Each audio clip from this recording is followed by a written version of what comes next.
اسلامی بینکاری اور روایتی بینکاری میں کیا فرق ہے؟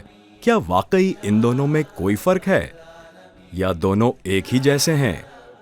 آپ کا کیا خیال ہے؟ اگر آپ کے خیال میں یہ دونوں ایک جیسے ہی ہیں تو ایسا سوچنے والے آپ اکیلے نہیں۔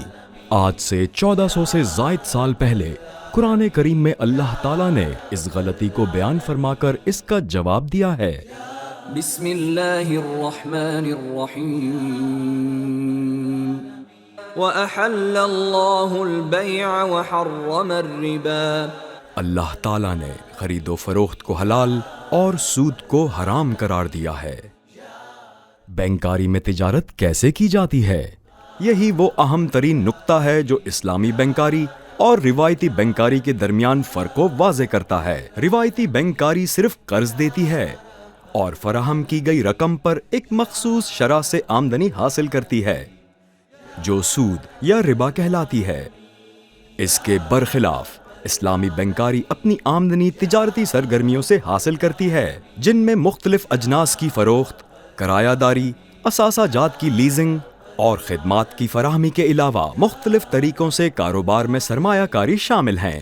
اس طرح اسلامی بینک اصل میں ایک تاجر کا کردار ادا کرتا ہے۔ اسلامی بینکاری اور روایتی بینکاری کے درمیان فرق واضح کرنے کے لیے ایک اور نقطہ بہت اہم ہے۔ روایتی بینکاری میں کسٹمرز کے ساتھ تعلقات کی نوعیت ایک ہی رہتی ہے، یعنی مقروض اور قرض خواہ، جس میں ایک مخصوص شرح سے منافع کی ادائیگی کی جاتی ہے، اور جو سود یعنی ربا ہے۔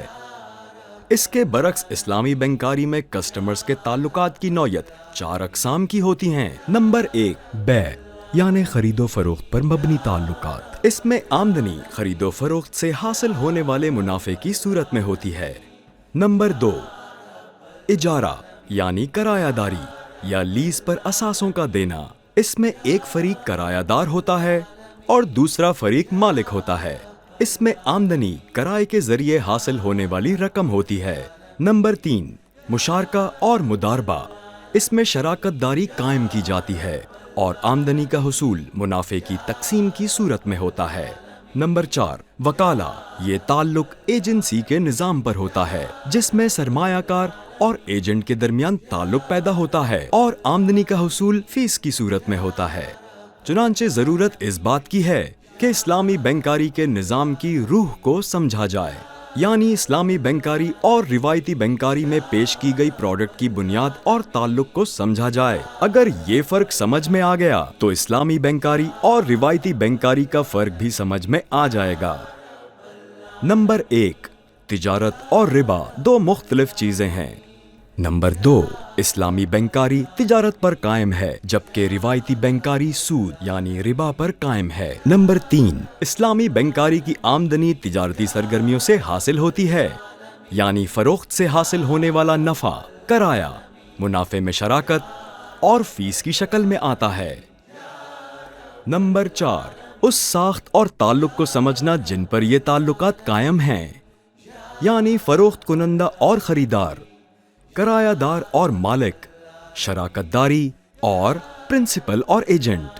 ایک اور اہم بات یہ ہے کہ اسلامی بینک کے معاملات کی نگرانی مرکزی بینک کے اسلامک ڈویژن کے علاوہ ایک آزاد شریعہ سپروائزری بورڈ بھی کرتا ہے، جسے اسلامی بینک میں ہی قائم شریعہ کمپلائنس ڈپارٹمنٹ کی مدد بھی حاصل رہتی ہے، جو بینکاری کے نظام کی نگرانی کو مضبوط بنانے کے علاوہ سماجی شعور میں بھی اضافہ کرتا ہے۔